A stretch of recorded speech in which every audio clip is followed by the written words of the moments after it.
ये साल 1946 की इब्तदा थी। फिलिस्तीन के गरब उर्दुन के इलाके में कुछ चरवाहे अपनी बकरियां चरा रहे थे। पास में कमरान तहजीब का इलाका था, जहां कुछ गारें थीं। चरवाहों ने वक्त गुजारने के लिए आसपास पत्थर फेंकना शुरू कर दिया।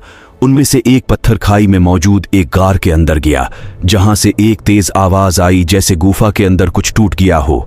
चरवाहे गार के अंदर गए तो उन्हें कदीम जमाने के कुछ मिट्टी के बर्तन मिले, जिनके अंदर हजारों साल पुराने स्करपट और तहरीरें मौजूद थीं, जो चमड़े और कागजों पर लिखी हुई थी। आसपास के इलाकों को जब आर्कियोलॉजिस्ट ने तलाश किया तो वहां 900 कदीम तख्तियां पाई गईं, जिन्हें आज बुक ऑफ इनक कहते हैं। ये किताब तारीख इंसानी की अजीब और गरीब और बिल्कुल अलग कहानी बयान करती है, जिसमें तूफानी नूह तक की इंसानी तारीख लिखी है, जिनमें खास तरह की मखलूक़ात का जिक्र है। ये किताब आखिर किस नबी पर उतरा सहीफ़ा था, उसे बाइबल से अलग क्यों कर दिया गया? आज हम इस वीडियो में उस पुरइस्रार किताब के मुताल्लिक सब कुछ जानेंगे। इंसानियत की इब्तदा से ही अल्लाह ने इस ज़मीन पर इंसानों की रुश्द व हिदायत के लिए 1,24,000 पैगंबरों को मबूस किया।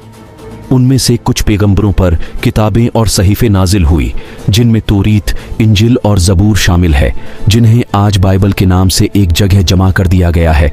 उनमें अल्लाह का फरमान, पैगंबरों के अक़वाल, तारीख़ और मुनाजात लिखी हैं। लेकिन एक आसमानी किताब ऐसी भी है जिसमें पुरइस्रार और हैरत इंगेज़ बातें लिखी हैं, शायद दुनिया के किसी भी आसमानी किताब में नहीं मिलती। यही वजह है कि बाइबल के उलमा ने उस किताब को और उसकी आयतों को बाइबल से अलग कर दिया है। उस किताब का नाम किताब हनूब यानी बुक ऑफ इनूक है। ये किताब अनूख किया पैगंबर हनूब पर नाजिल हुई थी, जिन्हें इस्लाम में हज़रत इदरिस अलैहिस्सलाम के नाम से जिक्र किया जाता है।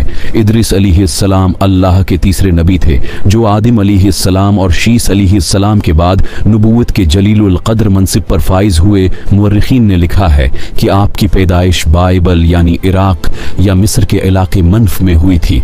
इदरिस अलैहिस्सलाम यारद के बेटे थे, जो आदम अलैहिस्सलाम की 7वीं नस्ल से ताल्लुक़ रखते थे और हजरत नूह के परदादा थे। जबकि सुनहरी तख्तियों में कंदा तारीख ये बताती है कि इनोक एक अजीम बादशाह और आलिम थे, जिन्होंने सबसे पहले लिखने पढ़ने की इब्तदा की थी। हरनूक की किताब इंसानी तारीख की एक अजीब व गरीब दास्तान को बयान करती है, जिसके मुताबिक खुदावंद खुदा ने वो छुरेस यानी फॉलोइंग एंगिनिस को इस जमीन पर गिराया था, जिनका सरदार शामियाजा था। ये हजारों साल पहले की बात थी। वो अपने 199 साथियों के साथ को हरमन पर उतरा और उन्होंने ये अहद किया कि हम इंसानों की बेटियों से जिनसी ताल्लुकात कायम करेंगे। वाउचर्स दरअसल खुदा के फरिश्ते थे, जिन्हें इंसानों की निगरानी के लिए भेजा गया था। लेकिन वक्त गुजरने के साथ ये जमीन पर रहने वाली हुसैन औरतों के इश्क में मुब्तला हो गए। ये इंसानी औरतों के लंबे और हुसैन बालों की तरफ माइल होने लगे। उन्होंने औरतों के साथ जिस्मानी ताल्लुक बनाए, जिसके नतीजे में निफिलिमस यानी जिन्ट्स पैदा हुए, जो कि अजीब और गरीब और बेकामत मखलूक थे। इन जेंट्स ने जमीन पर खूब तबाही मचाई और इंसानों को ही मार कर खाने लगे। यहाँ तक कि चरंदों, परंद, जंगली जानूर और दरंदे भी उनकी शर से महफूज न रह सके। हज़रत इदरिस अलैहिस्सलाम को उन्हीं दरंदा सिफ्त मखलूक की हदायत के लिए मबूस किया गया था, लेकिन उन्होंने आपका इनकार कर दिया। हरनूक की किताब के 3 बाब में ये बताया जाता है कि किस तरह उन फौलन एंजन्स ने इंसानों को फसाद और तबाहियों के उलूम और चीज़ें सिखाई।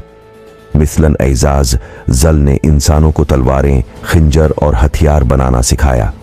उसने इंसानों को ज़ियोरात बनाना और आंखों को संवारना सिखाया।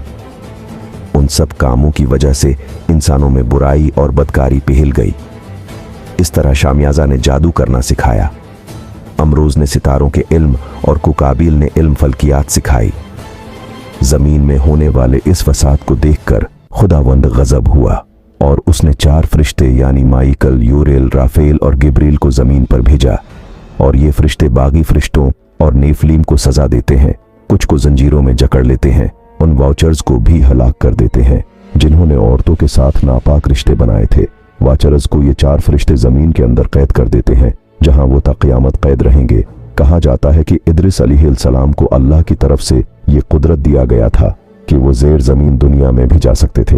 किताब हनाक में ये भी बताया गया है कि किस तरह इद्रिस अलैहिस्सलाम फरिश्तों के परों पर सवार होकर उड़ते थे और आसमान से दुनिया और पहाड़ को देखा करते थे। हर नौक के गुजारिश करने के बावजूद खुदावंद ने फैसला किया था कि ज़मीन पर एक अजीम सैलाब आएगा जिससे तमाम निफिलीम और दीव कामत मखलूक खत्म हो जाएंगी और ज़मीन को उनके वजूद से पाक कर दिया जाएगा।